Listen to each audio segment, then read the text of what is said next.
A listener note, this story contains adult content and language.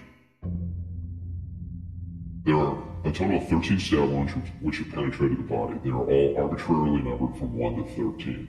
There are 8 wounds noted in the left side and upper back, the shoulder and scapular area, where wound number 1 is on the top of the left shoulder. I'm sitting in the office of a man who prosecutes murders for a living.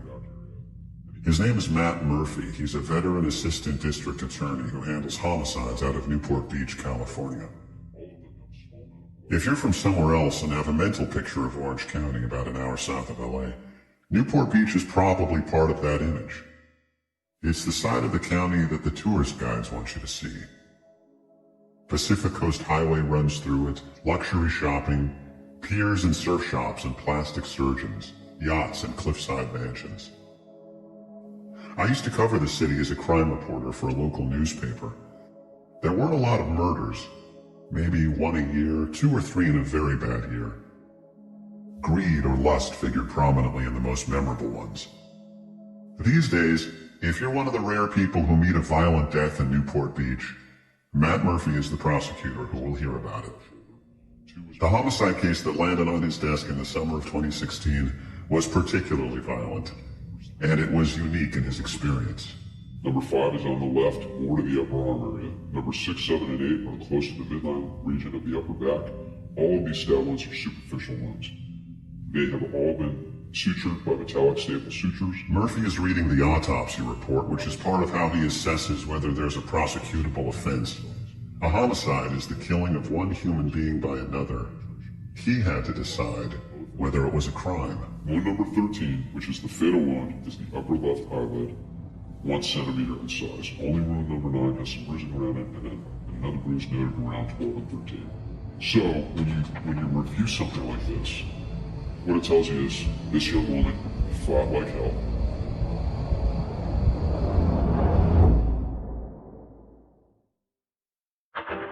Nothing is more essential than protecting your home. But getting traditional home security can be a punishing and expensive task. Now, there's a better way. You can protect your whole home with SimpliSafe Home Security. SimpliSafe has gotten rid of everything that makes home security a hassle. They make it easy for you. And I should know, I've been a SimpliSafe user for a while now. No landlines, no hassles. I can check on things from my phone or office, and installation was literally as easy as using double stick tape. SimpliSafe has no long-term contract. You're never locked in. Around the clock, your home's protected by best-in-industry 24/7 professional monitoring, all for just $15 a month. That's 3 times less than the other guys. And with SimpliSafe, there's no hidden fees. Protect your home today. Go to simplisafe.com/John and get a special 10% discount when you order today. That's simplisafe.com/John for 10% off your order. simplisafe.com/John.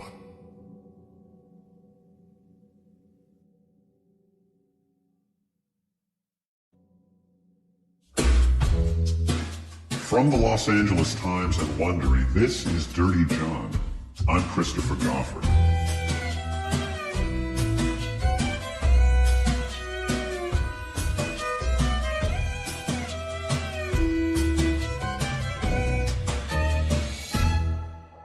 Part 1. The Real Thing. In the fall of 2014, Debra Newell was flipping through profiles on Our Time, a dating site for singles over 50. 84 strangers wanted to get to know her. She took a chance on 3 guys.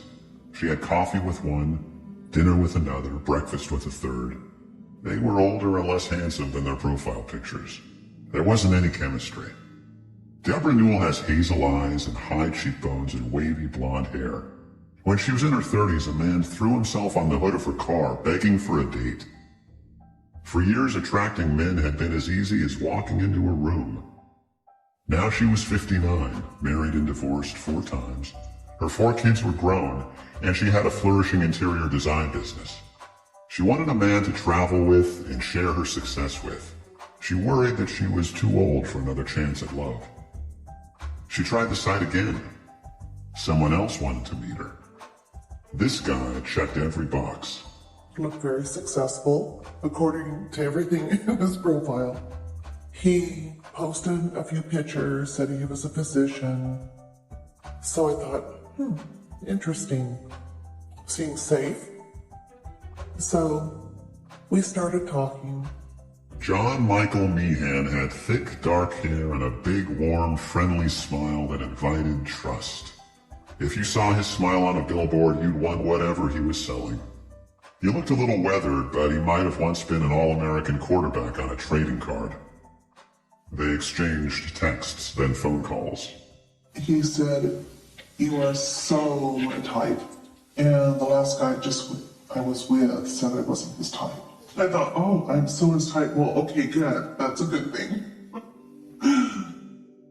And he sent me pictures of him as a little boy, said he was a Christian, said that he had gone to my church, said I go to Mariners, where'd he go? He goes, that's where I go.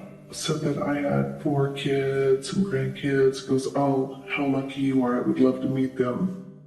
She lived in Irvine, about an hour south of Los Angeles. They met at her penthouse. She grabbed her Chanel bag and they walked down the block to a casual dining restaurant called Houston's, where they found a place at the bar. John was 55, 6'2" with broad shoulders. He had flawless teeth, a strong jaw, and hazel green eyes. He focused on her intently. Debra wore black Gucci stiletto heels and designer jeans. John seemed to care almost nothing about his clothes. He looked like an overgrown college guy with his preppy shirt and his shorts and I don't know. Like a frat guy who'd never grown up? Yeah, exactly. That's what he looked like. He was smart and charming and articulate. He was divorced with 2 daughters. He said he had houses in Newport Beach and Palm Springs, that he was an anesthesiologist just back from a year in Iraq where he had worked with Doctors Without Borders. He told stories about being on the front line, jumping out of a helicopter. We just talked about what we wanted out of life. He asked a lot of questions about my business and how it works. I thought it was a good trait that he's more interested in me than himself. I think it's healthy when the conversation goes back and forth. She was still stung by her last boyfriend, who had complained that she put on some weight. But John told her that she was beautiful, that she stopped his heart. Remember him rubbing my back? As you're sitting side by side. Yeah, he moved very fast. They kissed that night back at her place. He wanted it to go further. He did not want to leave. He even threw himself on her bed and said, "This feels incredible." She was getting uncomfortable. She had to insist he leave. She had to kick him out. The next day she was back in her office, a little sad. She tried to lose herself in her work. There were always deadlines. She'd spent 30 years building her business, Ambrosia Interior Design, and she was a name in her field. She supervised a team of devoted designers, marketers, and project managers. She liked to hire single women and mothers because she could remember how it felt to be alone, with 1 child and another on the way after her first marriage broke up. She took me through her storage warehouse in Irvine. It's as big as a supermarket and crammed with sofas, modern art, mirrors, frames, and 1,000 other furnishings. She drums her fingers on an elegant object in the shape of an inflated blowfish. It looks to me like a vase, but she calls it a ceramic decorative ball. If it's a white and cream scheme, they pull a lot of white. If it's a gray, more of a restoration look, they pull those. So it just depends on the scheme. When people walk into one of Debra Newell's model homes, they're invited to imagine their futures in them. She calls them approachable dreams. Her warm, flawless rooms are like glossy ads in upscale lifestyle magazines. No kids' toys or dirty dishes in sight. None of the messiness of actual living. One whole section of Debra's warehouse is shelf after shelf of hardback books coordinated by color, because books make nice furniture in perfect homes. A little nod to culture, though the pages inside might as well be blank. Can you explain the books again? Because We pull by color. Like, let's say it's a blue and beige scheme. Cream will pull blue and beige and cream books. So depending on what the color scheme is. And where do you get them? Libraries. I go around on Saturdays and collect books. I love to read, And it's really become something that's a little bit of a hobby of mine, to go around find books. So aqua books, blue books, navy books, light gray, yellow, brown, and the books themselves don't matter. Well, we don't want anything that says death or sex on it. So we have to stay away from those. And then the guys on... Did you make up those rules yourself? No, the builders did. It's like the face you show someone on a date. You're inviting someone to fantasize about the piece that may complete his or her life. If your eagerness or loneliness or desperation show too soon, you're done. Maybe that had been John's mistake. One of Debra's daughters was working with her on the day after her disastrous date with him. She told her about it. I thought, what a jerk. You know, like I So I can eliminate him. Later that day, John called her. He told her he was sorry. He knew he'd overstepped. He just wanted to spend every minute with her. Would she give him another chance? I was still attracted to him. So I was curious to hear what he had to say. And of course, he persuaded me. John had some idiosyncrasies. He showed up for dates in his faded blue medical scrubs as if fresh from surgery. He even wore them to a formal dress cancer benefit she invited him to. Some people snickered, but she thought, busy doctor. By the second or third date, he was telling her he loved her, that he wanted to marry her. 2 weeks after they met, she emailed him. So you are the real thing, with a smiley face emoji. And he replied, best thing that will ever happen to you.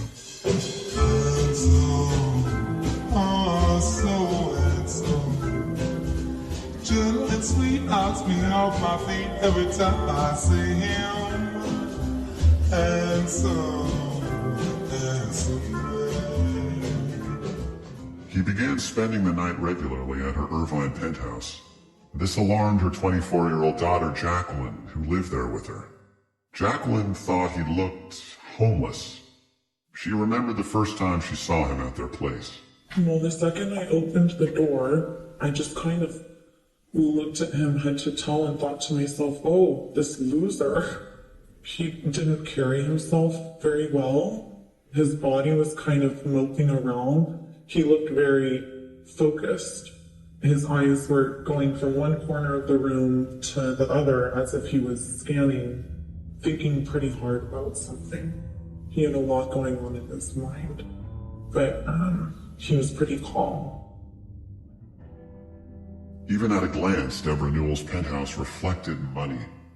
There were black velvet dining chairs, a glass cocktail table, fine art on the walls, including 2 original Salvador Dali paintings.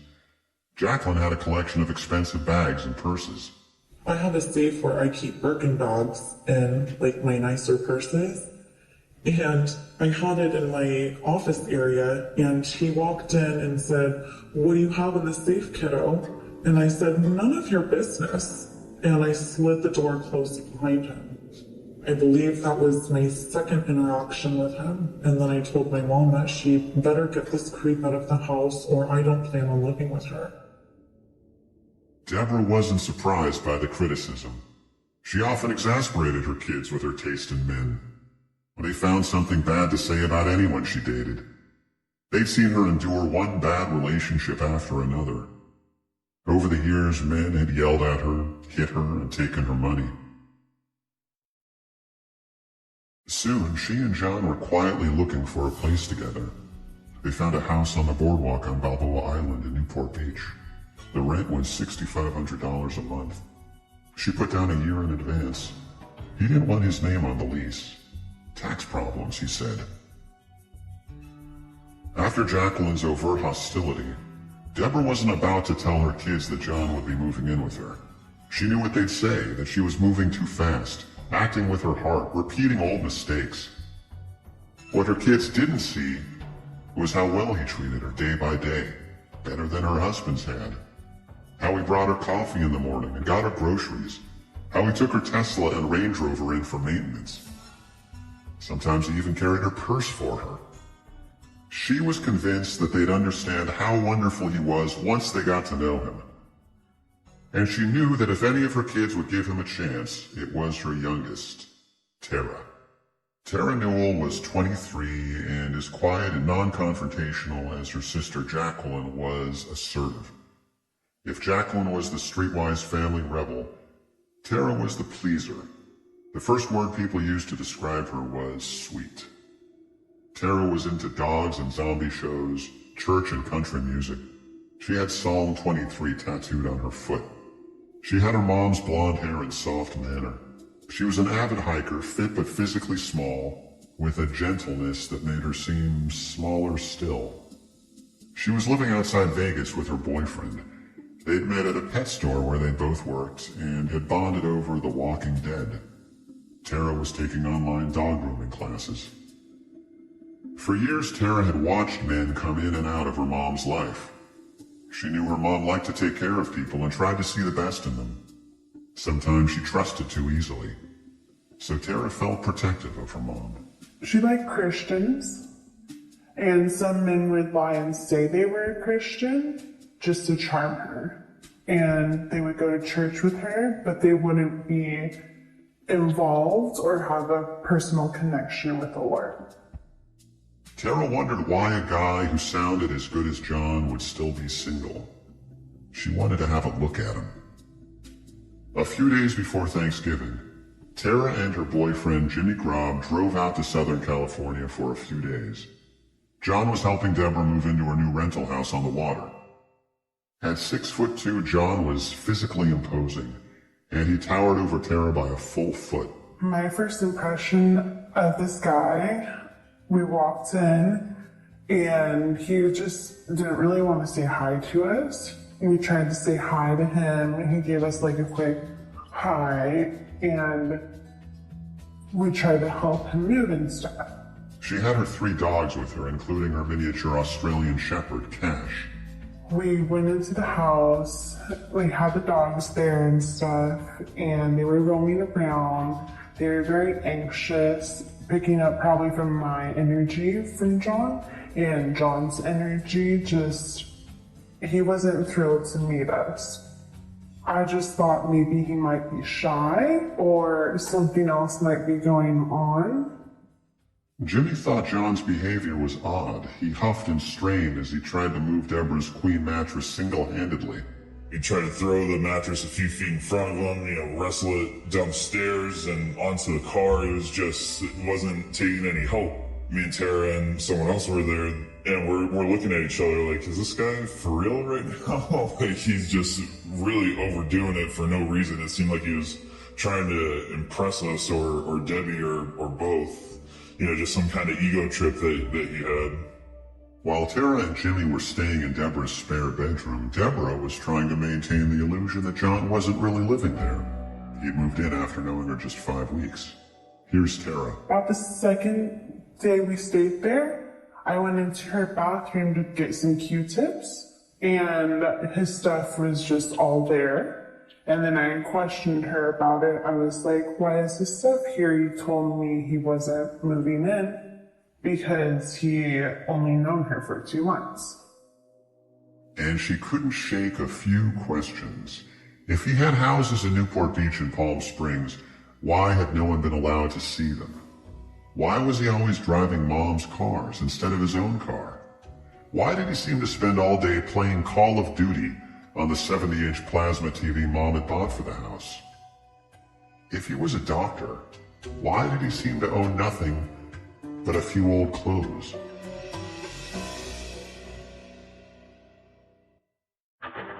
"2018. It's coming sooner than you think, and every year there's that one idea that just keeps sticking around in your brain. Will 2018 be the year you finally decide to listen to you? Because ignoring that thing will not make it go away. The only way to quench that thirst is to actually create something. And creators everywhere turn to Squarespace. Between beautiful templates created by world-class designers, full customization, and everything optimized for mobile right out of the box, Squarespace is the easiest way to turn that one idea into a new website. Go to squarespace.com for a free trial. And if you'd like to support Dirty John and you want to hear more shows like it, then please, when you're ready to launch, use the offer code DIRTYJOHN to save 10% on your first purchase of a website or domain. The future is coming, and you can make it brighter with Squarespace. If you've been thinking about your home security, there's no better time to get it than right now. You've heard me tell you about Simply Safe Home Security. It's the best protection, period. Simply Safe has put together a massive security arsenal for your home. A special package handpicked just for you. Entry sensors, motion sensors, glass break sensors, everything you need to stop criminals from ever touching your home. I switched to Simply Safe when I realized my old security system was the only reason I still had a landline. I wanted something easier and more affordable, and Simply Safe delivered. It's wireless, mobile-enabled, easy to install. My wife and I know that our home and family are protected. With Simply Safe, there are no contracts, no commitments, just complete protection for your home. It's hard to put a price on that kind of peace of mind. And for the holidays, our friends at Simply Safe are giving you an incredible offer. Right now, you can get $200 off this special security package. Go to simplysafe.com/John. That's simplysafe.com/John to save $200 on this Simply Safe security package. simplysafe.com/John.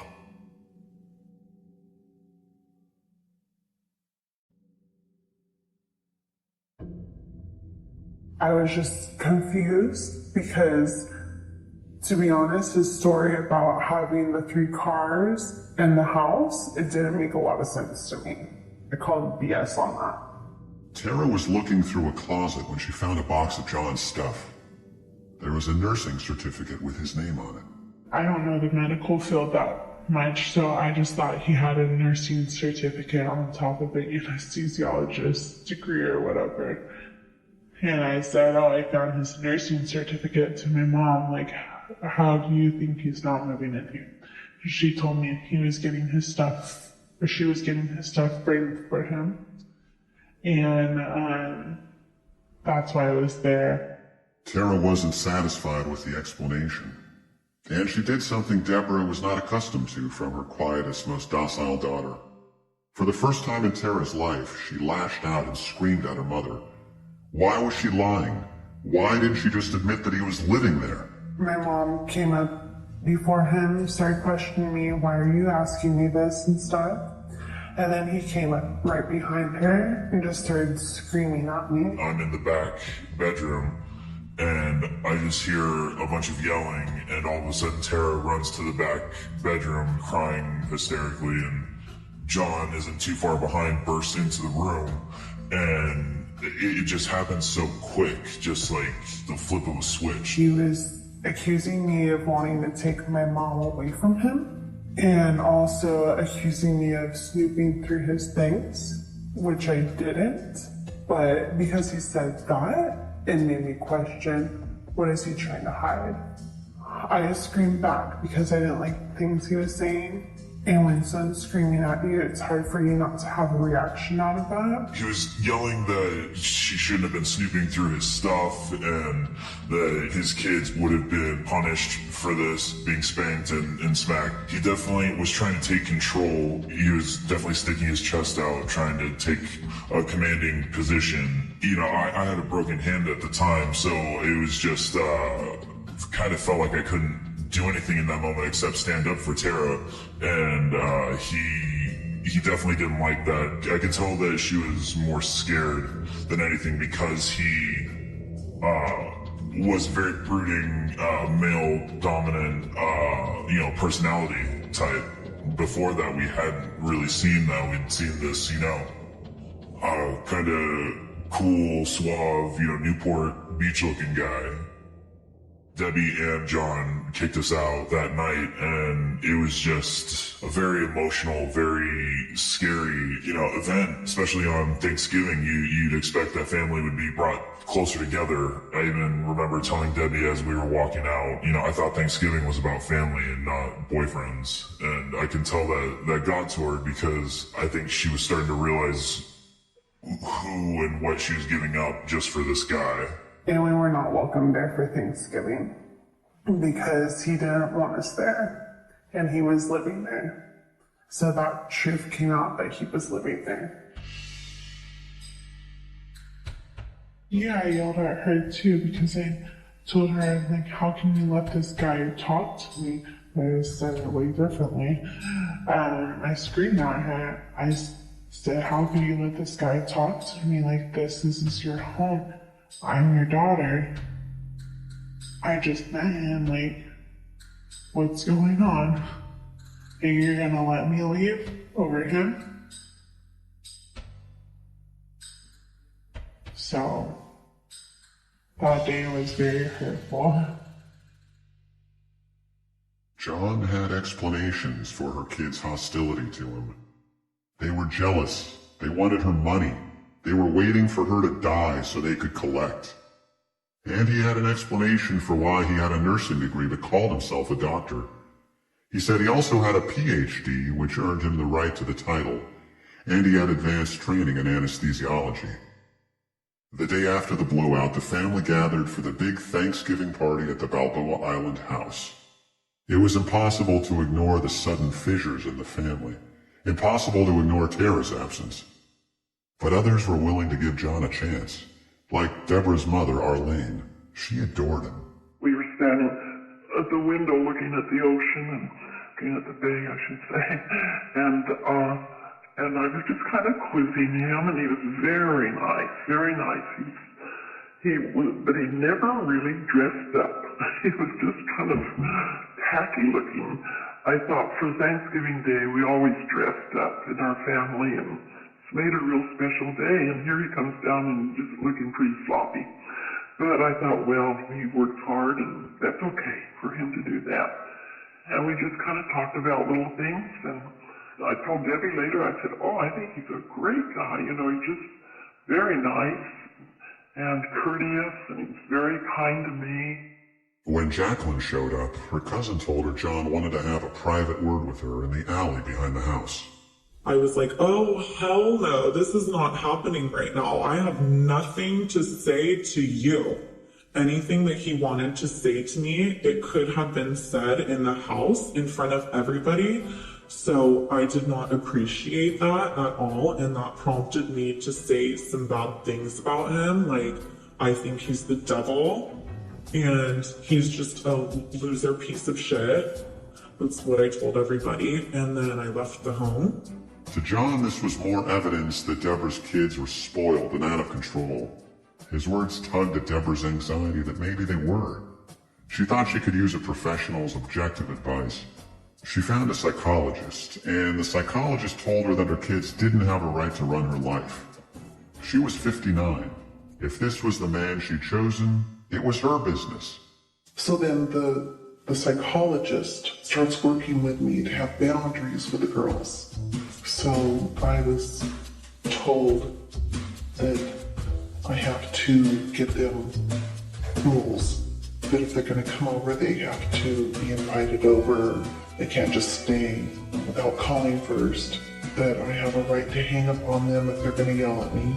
Tell them that I deserve happiness just like you do. You're not going to treat me that way or I'm going to hang up on you. She was just teaching me to not allow them to have behavior like that towards me. And John loved it. Like, yeah, I agree with you. This is great. Devil's got your boyfriend. He's got the one who said he'd always love you. He'd never leave you. Devil's got your boyfriend. He's got the one and he'll never let go. Their house on the boardwalk had floor-to-ceiling windows that made you feel you were sitting atop Newport Harbor. It had a rooftop deck where they could watch the sailboats and the great yachts slide over the waves. John liked to wear baggy sweats and sweatshirts with the logo of the University of Arizona, where he had gotten an undergraduate degree. Everything said Arizona on it. I thought, we're 55 and we're wearing... So basically he thought he was immense in terms of his wardrobe. Yeah.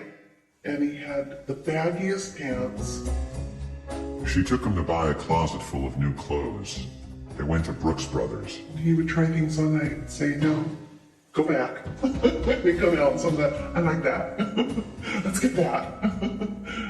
She bought him some shoes, designer jeans, dress shirts, slacks, a black tweed sport coat, some form-fitting cashmere sweaters, deep burgundy, navy blue. He looked better in darker tones than pastels. Guy with darker hair looks better with the true colors. Blues. He didn't look good in red. More winter tones, jewel tones. Like you got a blank canvas with this view? Yeah, he said, dress me, I wanna please you. So, yeah, I dressed him. It's like my new doll. He said everything was stolen when he was in Iraq, so. Every day now, he was begging her to marry him. She resisted. She loved him, but she knew her kids would be furious. In early December, she was driving to Vegas on business, and he was tagging along. Why not drop by the courthouse while they were in town? He was quite excited. I was a little more nervous and kept saying, I can't wait to be married to you, and just, I'm so in love with you, and so on. I felt that this was an opportunity to love again. Debra, will you take John to be your wedded husband to live together in bonds of marriage? There's a video of the ceremony. They're standing in a dreary room against a wall with a plant-covered trellis. It has the look of a spur-of-the-moment decision. John is wearing jeans and an untucked shirt, kind of sloppy. Debra is in stylish slacks. He's beaming down at her. He chuckles a little as he tries to get the ring on her finger. Oh my gosh. Afterward, they celebrated with lemon drop martinis. They had known each other less than 2 months. No one had been invited to the wedding. She didn't tell anyone. It was all a secret. She kept it a secret as the weeks passed and Christmas approached. The family planned to have their traditional Christmas get-together at the home of Debra's eldest daughter, Nicole. Jacqueline refused to go. Tara was torn. She desperately wanted to spend the holiday with her little nieces and nephews, but she didn't want to be around John. Here's Tara again. Me and my mom went to therapy to try to work things out and be able to have a Christmas together. And we worked out that John was not to be around the kids. So I just wanted to be involved in them. And then I got there hanging out for a while with them. And then he shows up with my mom. John was still just her boyfriend as far as anyone knew. He bustled in with his arms full of presents for the children. Dozens of presents Debra had bought. He went up directly to the kids and started opening presents with them. And I felt very offended by that because that wasn't what we had discussed. As Debra remembers it, he didn't do anything wrong. He brought in the presents and sat by himself at the dining room table, and the kids came up to him. Who could blame him for that? And he was good with kids. They brought out the playful side that she found so endearing. Everyone agrees what happened next. Tara began crying hysterically, making a scene. Terry, you just need to handle this. You don't have to hang out near him. Just, go and hang out in the other room. And she was fit to be tied. And she said, you promised that he wouldn't play with the kids. I go, what am I supposed to do? He's sitting right there. I go, it's sort of a tough situation. You just have to let it go. Tara's grandmother didn't understand why she was so upset.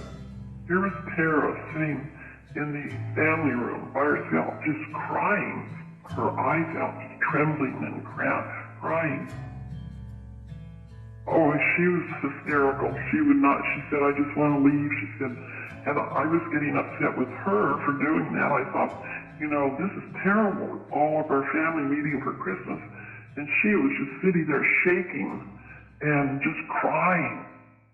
Tara knew what people were thinking. There she goes again, being over-emotional. She was the youngest in the family. Her dad had left the house when she was young, and she'd been looked after by nannies during the years her mom built her business. She knew some people still thought of her as the little girl who needed attention. It was sometimes a fight to be taken seriously, and she would question the intensity of her own feelings. She always kind of got upset about things. And so I sat down and talked to her about that. She said, I don't care. I don't like him. There's something about him I don't like him. In early 2015, Tara was back home in Vegas with Jimmy and their dogs. Tara wasn't talking to her mom. She just hoped John would go away. She wasn't like her sister Jacqueline back in Orange County, who had decided to take aggressive steps to make him go away.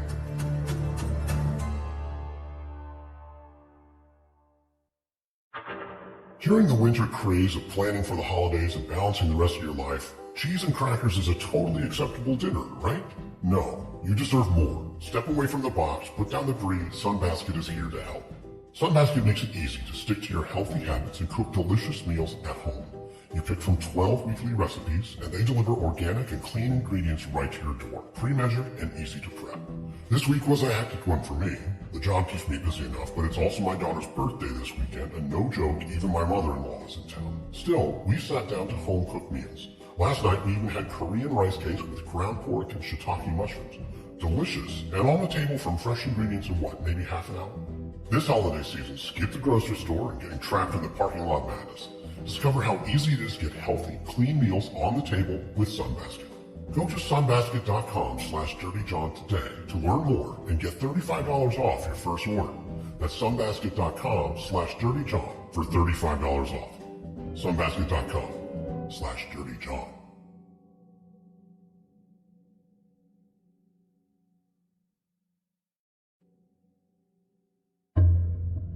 Jacqueline was angrier and more suspicious by the day. More than once, Mom would call and ask if she'd borrowed cash from her wallet. Money was missing. Jacqueline told her to keep a better eye on it. And I would be like, no, I didn't go out of my way to your office or anything like that to go take or borrow money from you. How many places did you bring your purse today? Not only could it be that loser you're dating, but it could be anybody. It's just, she has a lot of little opportunities that people that you can't trust will take advantage of because she's so nice. She doesn't protect herself very well. She doesn't see the danger in a lot of situations. Other unsettling things were happening, like the texts Jacqueline would receive from her mom's number. And I knew that the replies were not coming from my mom. It wouldn't even be the way that she would type out her text message. He would misspell his words or he would use slang. And my mom, she's a pretty proper person when she's text messaging. She uses capitals, periods, and such. On Christmas, I was talking to my mom and she said, turning phone off, Merry Christmas. I was like, that's weird that my mom doesn't want to talk to me on Christmas. Jacqueline thought her mom had no idea who this man was. She decided to find out. I just had such a hatred and such a good intuition about John being an evil person that I felt like I needed more facts and more evidence, because just me not liking him and thinking that he's an untrustworthy person isn't enough to tell my mom. It could look like, people are just jealous that I'm happy, or it could be taken into so many different contexts. She started watching John's movements. John would leave the Balboa Island house in the morning in his medical scrubs, driving Debra's Tesla, and come back in the afternoon. He said he wasn't affiliated with any particular hospital, that he traveled between clinics and ORs, doing anesthesiology work as needed. So I asked my mom what he was doing all the time with her car, and she says, I don't know. I don't know where he goes during the day. He puts on his scrubs and he goes to work. And I said, are you sure? Would it be okay if I put a tracker on your car one day to find out where he's going? And she said, sure, put a tracker on my car if you want to put a tracker on my car. Debra says she doesn't remember agreeing to this, but Jacqueline insists that she did. She showed me a picture she took when she attached the tracker. The photo's timestamped 11:34 p.m. on February 2nd, 2015. John had been in her mom's life about 4 months at this point. She says she bought 2 trackers online actually and put them in rotation. One would be on the car while she charged the other. She could monitor John's movements on her laptop or iPhone. She began studying the strange routes he took around Southern California, looking for patterns and clues. I just found that he would go to different doctor's offices, and then he would go to a warehouse, and he would usually go to a post office. It was usually fast food. He would always pull over and get shit food. And then he would go to the gas station. And then he would go to one or two doctor's offices, not in the area. They wouldn't be in Irvine. They would be sometimes Mission Viejo, or one doctor's office looked like it was in San Diego. And then the Tesla would come all the way back up the coast, sometimes like be at a charging portal. So I couldn't figure out what he was doing. I thought that maybe he was getting scripts for Oxycontin or like drugs that, and probably selling them on the street, or maybe keeping them in a storage facility. So I couldn't figure out all of that, but I was definitely trying my hardest. None of it amounted to proof. None of it was necessarily incompatible with his story. These were fragments of a puzzle. Jacqueline knew she had to be careful about what she told her mom. It could get back to John. She didn't want to be dismissed as a meddler in her mom's business. Did you let anybody else know that you were tracking them? Did you tell them? My boyfriend, but he thought it was crazy. He was like, you shouldn't get involved. This guy's scary. Like, it'll all pan out and your mom will find out. But I was like, no, you don't know my mom. She's so sweet. She needs some help. There's something else you should know about the Newell family. A homicide more than 3 decades old that haunts the subtext of this story in ways large and small. In 1984, Debra's older sister, Cindy, had been trying to escape a bad marriage. She told people her husband was controlling and possessive. One afternoon, he pressed a handgun against the back of her neck and killed her with a single bullet. It was the reason Debra hated guns. It was the reason she refused to have a gun around, long after people began warning her that she needed one.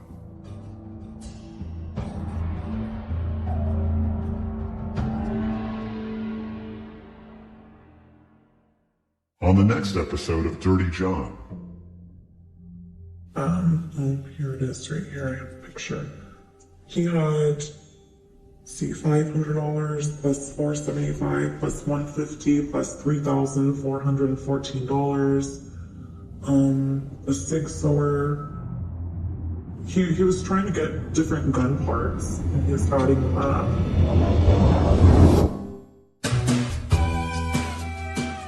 Dirty John is reported and written by me, your host, Christopher Goffard, for the Los Angeles Times. Karen Lowe is our producer and editor. Audio design by Jeff Schmidt. Executive producers Jeffrey Glazer and Hernan Lopez for Wondery. Over the course of this production, our LA Times team has included Shelby Grant, Steve Clow, Robert Meeks, and Devon Maharaj. You can read the story at latimes.com. We're putting up installments as these episodes air. We'd also love to learn more about you. Please go to Wondery.com/survey.